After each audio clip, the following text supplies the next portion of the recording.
Buenos días, buenas tardes y buenas noches.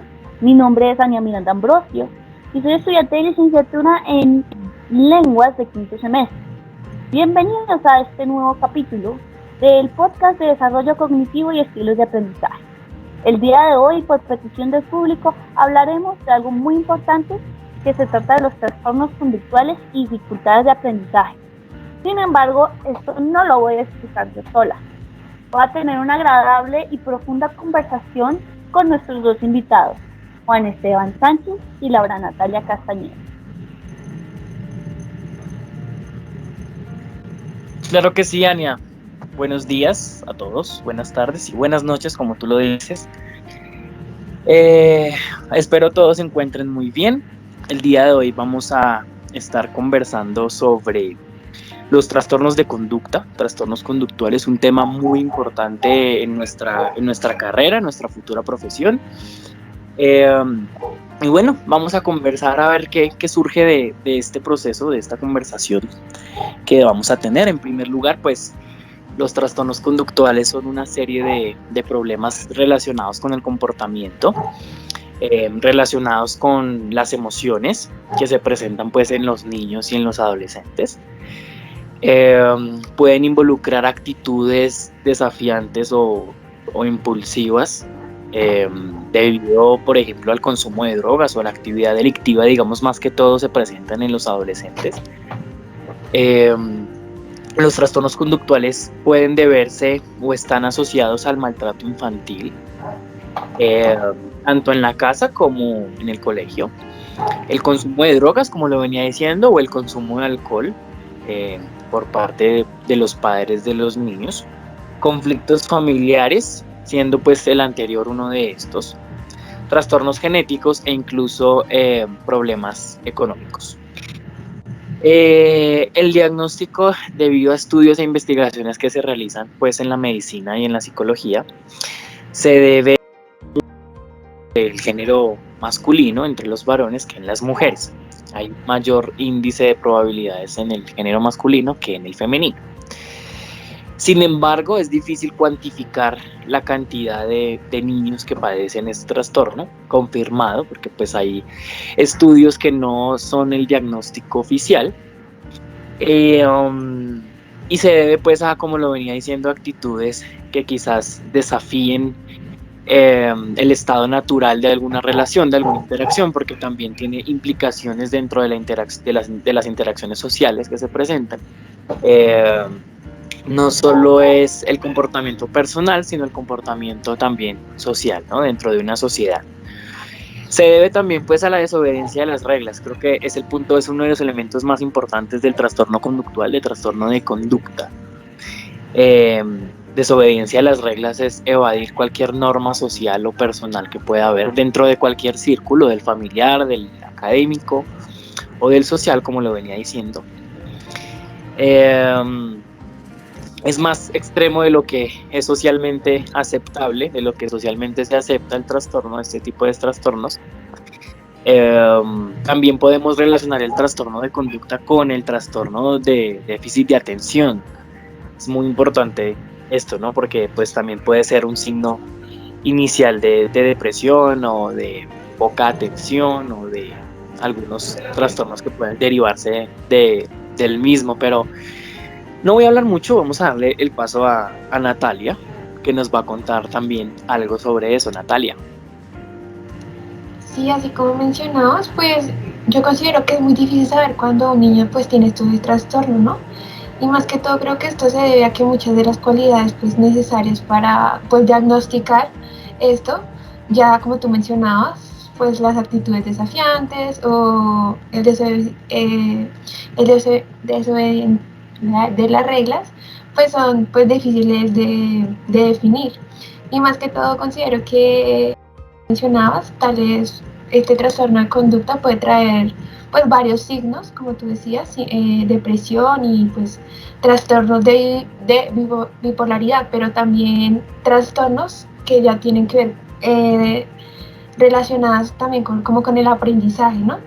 Entonces, más que todo, como tú mencionabas, este trastorno afecta pues a los niños y también se puede ver reflejado tanto en su forma de ser como por ejemplo en el estudio, donde podemos ver que los niños pues empiezan a tener un lento proceso de aprendizaje, ya sea para leer o escribir, un bajo nivel de atención, distraerse fácilmente. Esto más que todo se puede dar semejante pues a los trastornos de déficit de atención o pues hiperactividad. También puede tener problemas en el habla o el lenguaje, dificultad pues para comprender la información o la retención de la misma.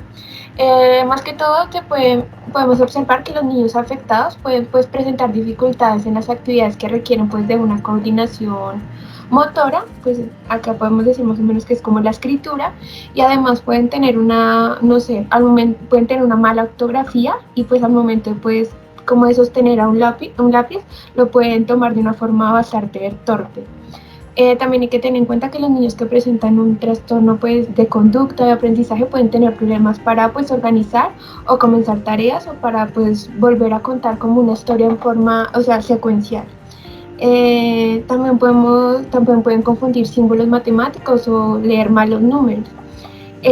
Los niños con trastornos de aprendizaje o conductuales tienen dificultades pues, para comunicarse. Inicialmente algunos niños se frustran y más tarde pues, aparecen los problemas pues, de comportamiento,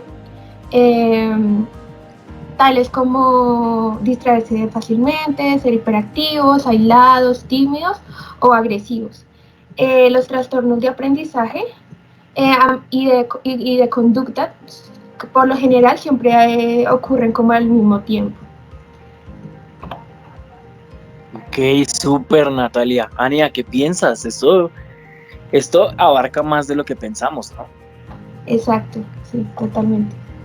Pues claramente, sí, porque también depende del contexto social, ya, que es la relación que tiene con los padres y pues la relación que tiene con los mismos niños, y pues a los pequeños acostumbran a burlarse mucho, ¿no?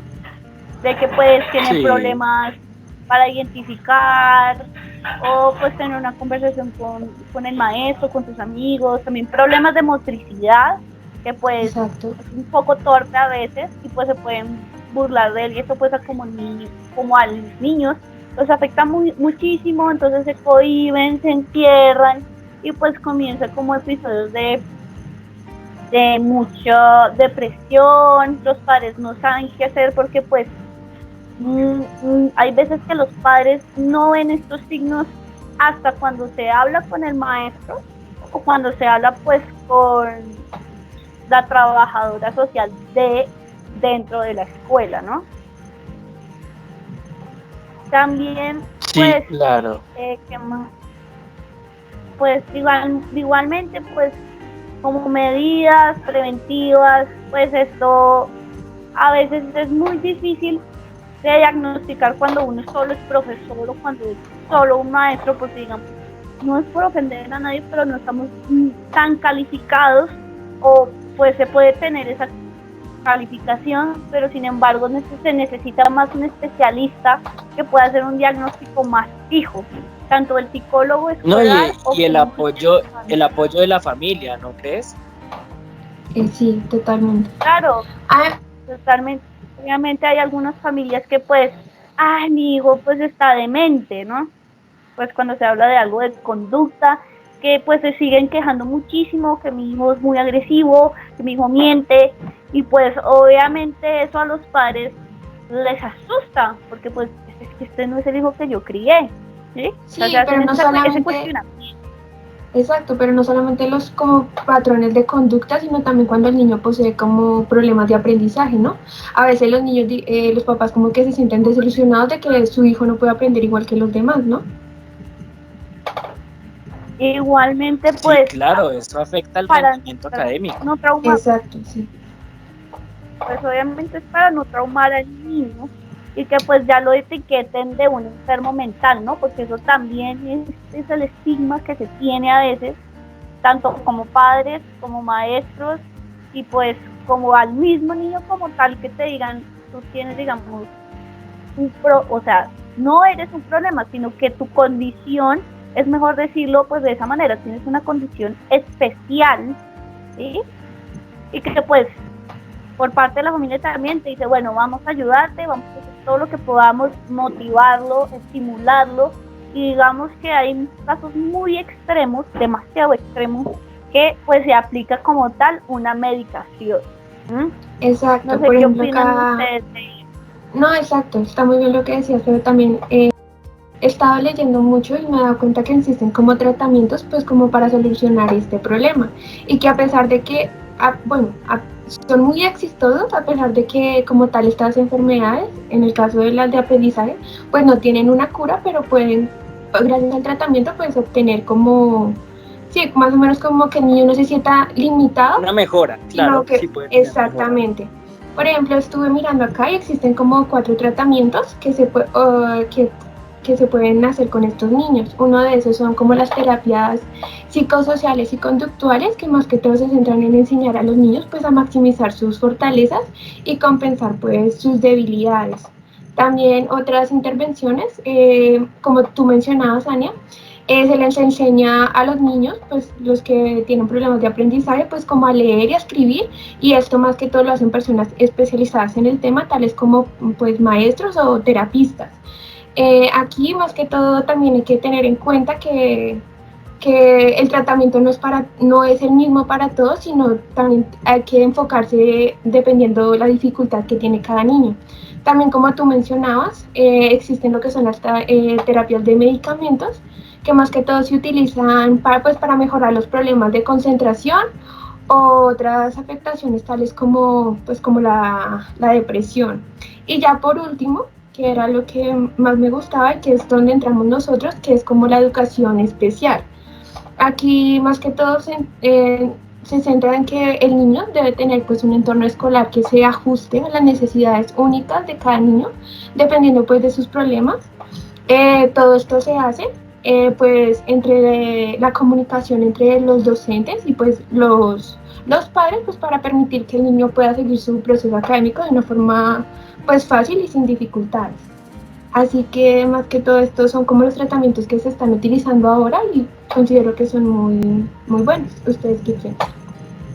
Claro, es que a veces sí, total, es importante tener en cuenta que no es algo definitivo, hay tratamientos que quizás puedan atenuar la dificultad del proceso. Sin embargo, creo que, bueno, según lo que nos cuenta Nata, es importante también reconocer que digamos que como profesores e incluso como padres también es muy difícil saber cuándo tu hijo tiene o cuándo tu estudiante tiene un trastorno de conducta, ¿no? Porque a veces lo asociamos con que, no, el niño es así porque es algo natural de la edad, el niño se comporta así porque es caprichoso, exacto, o quiere llamar la atención, es algo natural, no le pongas cuidado.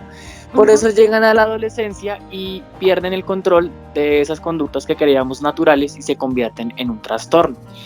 Hay un cambio agresivo, como lo decía Nata en un principio, de comportamientos y de actitudes, de conductas frente a cuando está solo y cuando está acompañado, cuando se encuentra en sociedad o en familia o en colegio. Entonces pienso que es lo más difícil, ¿no? Nosotros como profesores identificar ese tipo de comportamiento suele ser pues complicado, ¿no? Ania, ¿tú qué dices? No, y manejar ese proceso, ¿no? Porque a veces claro, uno como maestro es complicado, pues, no sé, al hacer un momento una guía, saber que la mayoría de los estudiantes se hace cierta guía, y para un niño de ellos, uno como maestro para que el niño no se sienta como desplazado, yo diría, no sé muy bien, claro, toca, sí, como adecuarla al proceso de cada niño, ¿no? Que tiene estos problemas de aprendizaje o de conducta. Claro, es difícil, para nosotros es difícil, nos toca literalmente renovar todos los procesos de clase para no generar algunas en el grupo, sino podrían plantearse actividades que estén diseñadas tanto para aquellos niños que tienen estas dificultades de aprendizaje, que tienen trastornos de conducta, que les es difícil concentrarse, como para los niños no normales, porque los niños que padecen este trastorno no son anormales, son niños normales, simplemente tienen una dificultad o una diferencia en su conducta, y se pueden realizar actividades que de la misma forma favorezcan a aquellos niños que no padecen el trastorno, ¿verdad, Tania? Pues dando razón a todo, les digo, pues como maestros y cuando nos metimos a esto, como tal hemos aprendido que nosotros como profesores debemos adaptar a las clases. ¿Mm? No, los niños tienen que adaptarse a nosotros. Entonces, por eso cada material que se vaya a crear sea adaptable y sea pues para todos, porque de eso se trata también, que le enseñemos a los chicos que existe la inclusión, ¿sí? No que se haya una exclusión en el grupo y pues también se enseña eso, y entonces por eso es que hay que, digamos, tener como eso presente, desde cuando uno entra a la carrera hay que tener eso presente. Obviamente los estándares son un poco complejos de pelear con ellos porque pues así lo dicen, como para no ofender, pues así son las reglas y se tienen que seguir, pero nosotros como maestros debemos ser más abiertos a eso.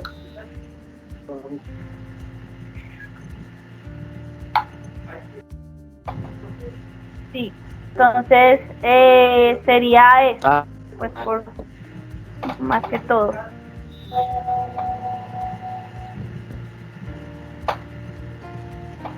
Natalia, creo que se nos agota el tiempo, como les decía, es un poco complejo resumir de este tema en tan pocos minutos, pero creo que hemos logrado abrir el panorama y ampliar el panorama de lo que son los trastornos de conducta, ¿verdad? Creo que ha sido una conversación muy amena, muy clara y muy precisa en cuanto a los conceptos que pues se deben tener en cuenta en estos casos, ¿no? ¿Ustedes qué dicen? Un placer. No, sí, tienen mucha razón y creo que el incentivo de este podcast en especial es como informar a las demás personas sobre que este trastorno no es como tal un problema, solamente son como diferencias y hay que como respetarlas, ¿no? Porque a veces uno a veces puede ser imprudente y burlarse, por ejemplo, que una persona no puede pronunciar bien una palabra, no puede leer o eso y uno se burla, pero sin saber que esta persona tiene una dificultad y que a veces podemos como, sí, hacerla sentir mal. Entonces, más que todo, creo que el propósito de esto es como incentivar a las demás personas como a respetar y hacer de las diferencias no como algo malo, sino como algo que nos une a todos, ¿no? Y como futuros docentes, pues ver como no solo ayudar a estos estudiantes, sino hacerles entender a los demás que es algo que se da, que no es algo que del otro mundo, que no es algo... exacto. Sí, como no es difícil. Y no solo, pues, a mi parecer, no solo son a los niños, sino, digamos, en teoría, involucrar a los padres, porque, pues, digamos, la mamá quien los dio y que los trajo al mundo, ¿sí? Digamos, darle como esos tips o esas recomendaciones a los padres cuando tienen niños pequeños y decirles, bueno, tengan cuidado, porque pues digamos esto podría afectar, digamos, incluirlo también en las actividades, como hay, no sé, si ustedes se acuerdan cuando traiga a su papá al colegio o el día del profesional, por así decirlo, digamos que los papás vienen a contar acerca de sus trabajos y eso se incluye, o sea, hay una inclusión también, no solo por parte de los profesores y los estudiantes, sino también por parte de los papás, porque pues como he dicho yo al principio, la educación empieza desde casa. Entonces este podcast es para eso, para dar a entender todo este tema que estamos diciendo, que no es el fin del mundo, tu hijo no está loco, tiene una condición especial, ¿sí? Entonces este tema es pues para todos, ¿no? No solo para nuestros compañeros después de la clase, sino también para los profes que están empezando y también pues para los papás. Bueno, chicos, tal cual, Ania Natalia. Sí, fue un placer haber abordado este tema con ustedes, exacto, como decías, Juan. Y hasta la próxima ocasión, ¿no?